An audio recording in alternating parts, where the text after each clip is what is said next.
Hi, I'm Pastor Brian Schwertley of Reformation Fellowship Reformed Presbyterian Church.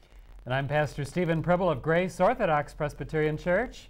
Welcome to Reformation Forum, the program relating the unchanging truth of Scripture to current issues. And tonight's subject is absent fathers. You know, we have a crisis in our society today, and a lot of it is the breakdown of the family. And one of the number one causes of this crisis is absent fathers. So we're going to have a show about that, and you really ought to pay attention. A very interesting subject. You know, experts are warning that the number of children are being raised without their father in the home has reached epidemic proportions. And tell us some about the facts of the situation. Well, Brian, I'm happy to do that. We're indebted to an article that recently appeared in the Reader's Digest that brought a number of these facts into one convenient place. And it really does present a very frightening picture. It mentions that in just 3 decades, 1960 to 1990, the percentage of children living apart from their biological fathers roughly doubled to 36%. And by the turn of the century, nearly 50% of American children may be going to sleep each evening without being able to say goodnight to their dads. And that does bode ill for the future of our society. But just to give some of the figures behind this, the article mentions that the children of divorced and never married mothers are less successful by almost every measure than the children of widowed mothers. In other words, it's harder for a child growing up in a home where the father is not around because of choice than it would be to grow up in the home of a woman who has become a widow because of war or because of a death in the family or something else like that. And there is reason to believe that having an unmarried father is even worse for a child than having a divorced father. Well, now, how could this be? Well, it is indeed a very, very serious problem, and we're facing the effects of this problem in our society all around us. People that live in our neighborhoods and go to our schools and worship with us in our churches are feeling the effects of absent fathers. Fathers who have chosen, for one reason or another, not to be around the home. As a matter of fact, the decline of fatherhood is a major force behind many of the most disturbing problems that plague our society. And the article mentions 3, and there are 3. These are 3 areas that apparently are related to the fact that there's this terrible critical breakdown of the family because of absent fathers. For instance, in the mid-1950s, only 27% of girls had sexual intercourse by age 18. In 1988, 56% of such girls, including 1/10 of 15-year-olds, had become sexually active. Now, 27% is an awfully high number, but 56% by any standard is just a tremendously high number, and there is evidence that fatherlessness is a contributing factor. Teen suicide has nearly tripled. Alcohol and drug abuse among teenagers continues at a very high rate. And the Scholastic Assessment Test scores declined 75 points between 1960 and 1990. And there's probably evidence that the tests themselves have been dumbed down, and so that represents a decline in educational abilities on the part of American youth. And so all of these are indicators that the problem of absent fathers is a very grave problem that does indeed threaten the very fabric of our societies. And what we would like to find out tonight is, what does the Bible have to say about this? Does the Bible provide any solid answers, any workable answers for the problems that are being faced in our society right here in the 1990s? And we believe that it does. We believe that the Bible does contain the answers. Listen on, and we'll try to develop this and prove it. Brian, what are some of the risks that are faced by children who grow up without their fathers? Well, studies indicate that if not having a father causes all sorts of problems. For example, with male children, males who grow up without their fathers have a much higher crime rate. They're much more likely to go to prison. They're much more likely to commit a felony. Children who grow up without a father are much more likely to get divorced and to have marital problems. Girls in particular who grow up without fathers don't seem to relate to men as good and have all sorts of problem relating. And that could explain one of the reasons for the higher divorce rate. So there are several problems relating to absentee fathers. And I think that's one of the reasons, if you study the Bible, in America, in most countries, if somebody commits a crime against the state, they have a death penalty. It's a death penalty offense. It's called treason. Well, the Bible, to commit a crime against the family, like adultery, okay, that rips the family apart, that's punishable by the death penalty. Adultery in the Bible is punished by the death penalty. And we have to understand that the family, according to the Bible, the family is foundational to society. The family is both the nursery to the church, okay, because godly families produce elders and pastors and deacons and godly men who rule in these churches. And it's the nursery to the state.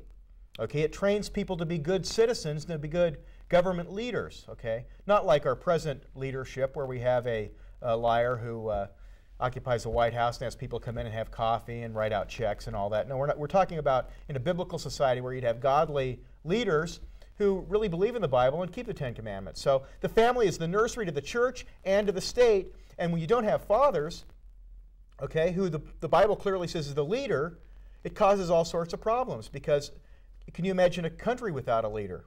Or a business without somebody leading the business? I mean, a family without a leader is just, you're destroying the family. And a lot of women out there, I know there's a lot of women that don't have husbands, and it's not any fault of your own. You know, a lot of men are irresponsible, committed adultery, you're doing the best you can. We're not putting you down. We're just saying that we need to have two-parent households in this country. This whole idea of homosexual marriages and two lesbians living together and all this stuff, it's not going to cut it. You got to have a biblical family, which is a dad and a mom who teach their children the Bible, who teach their children right and wrong and responsibility, help them with their homework and so on. That is the foundation to a good society and civilization. You know, women are the ones that really suffer because of male irresponsibility. Why is it that they've suffered, and how have they suffered because of this male irresponsibility? Well, Brian, fatherlessness appears to be a factor in generating more violence against women. The increase of families without fathers and the increase of violence against women have increased at the same time. And it is thought that arithmetic might play a factor here, because as the number of unattached males in the population goes up, so does the incidence of violence toward women. Women that have men that come in and out, maybe a steady stream of men that come into their home, or live with them for a while and then they leave and then someone else comes in. In families such as that, there's much more of a danger for wife abuse, or even if the couple is not married, the man without any responsibility taking out his frustrations upon the woman, battering her. And so women have indeed suffered as well. Part of the blame must go to women who are sexually promiscuous and do not require the tying the knot of marriage before jumping into bed. That sort of thing is definitely a problem. We recently had a problem just in our very own neighborhood, which just brought this very much to home.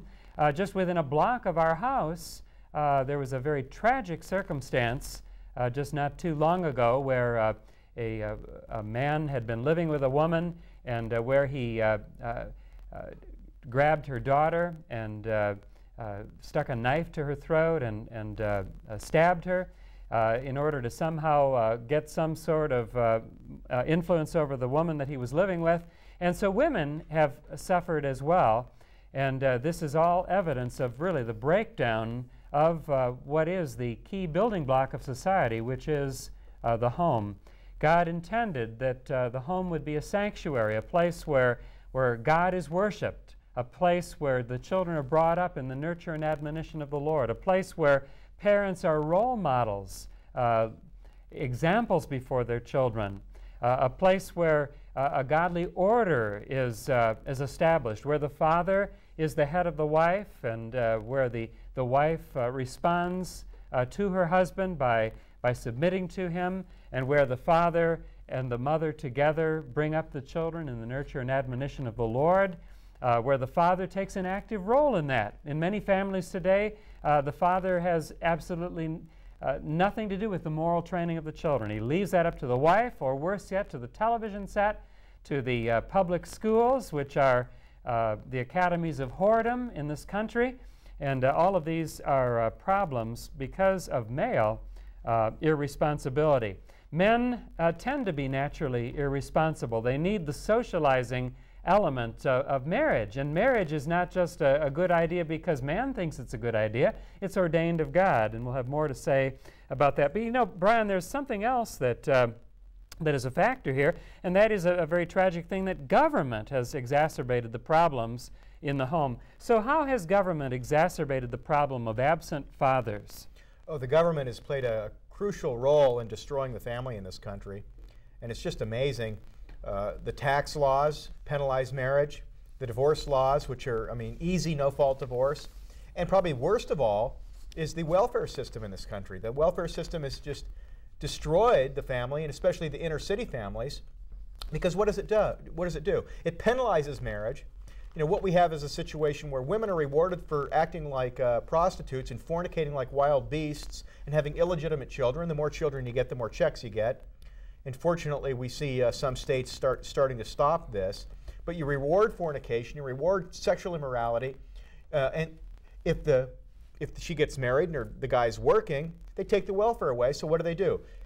She takes the welfare, the boyfriend or the boyfriends, there's usually many different boyfriends, they work on the side, and she's collecting her welfare, and there's no incentive to get married whatsoever. The incentive is to not get married and collect that welfare check, and to continue to fornicate and to have children out of wedlock. And, you know, that used to be considered really wicked.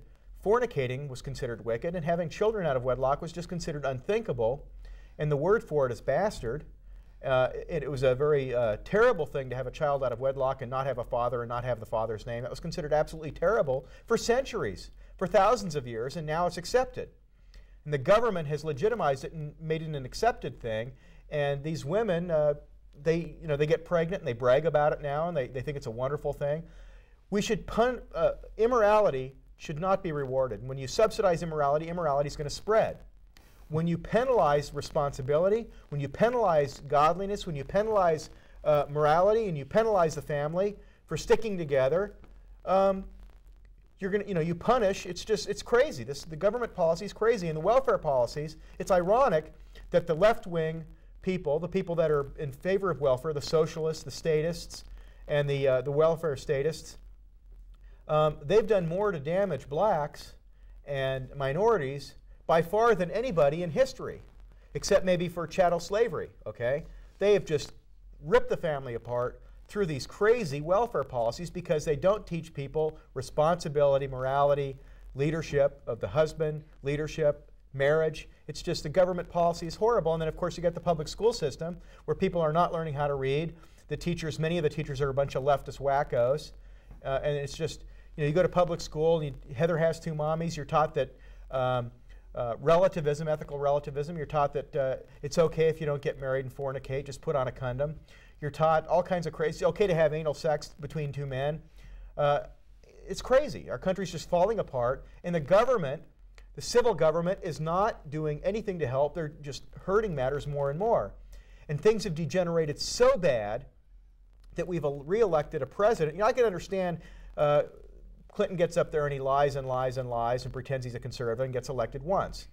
But then after 4 years of this man lying habitually, and we know he's an adulterer, we know of his affairs and exposing himself and all these just despicable things, and his policy on abortion where it's okay to murder babies, and he gets reelected. So our country is degenerated morally, and if you study the Bible, if you study 1st and 2nd Kings and Chronicles and 1st and 2nd Samuel, you'll note that there's usually, when you have a wicked king, you have a wicked people. The people get what they deserve. And because we have a wicked people in the United States, we have wicked leaders. And we need to pray for, if you're a Christian, pray for revival. Work hard to get a godly government. And you got to work hard. And it's just, things are really, really bad.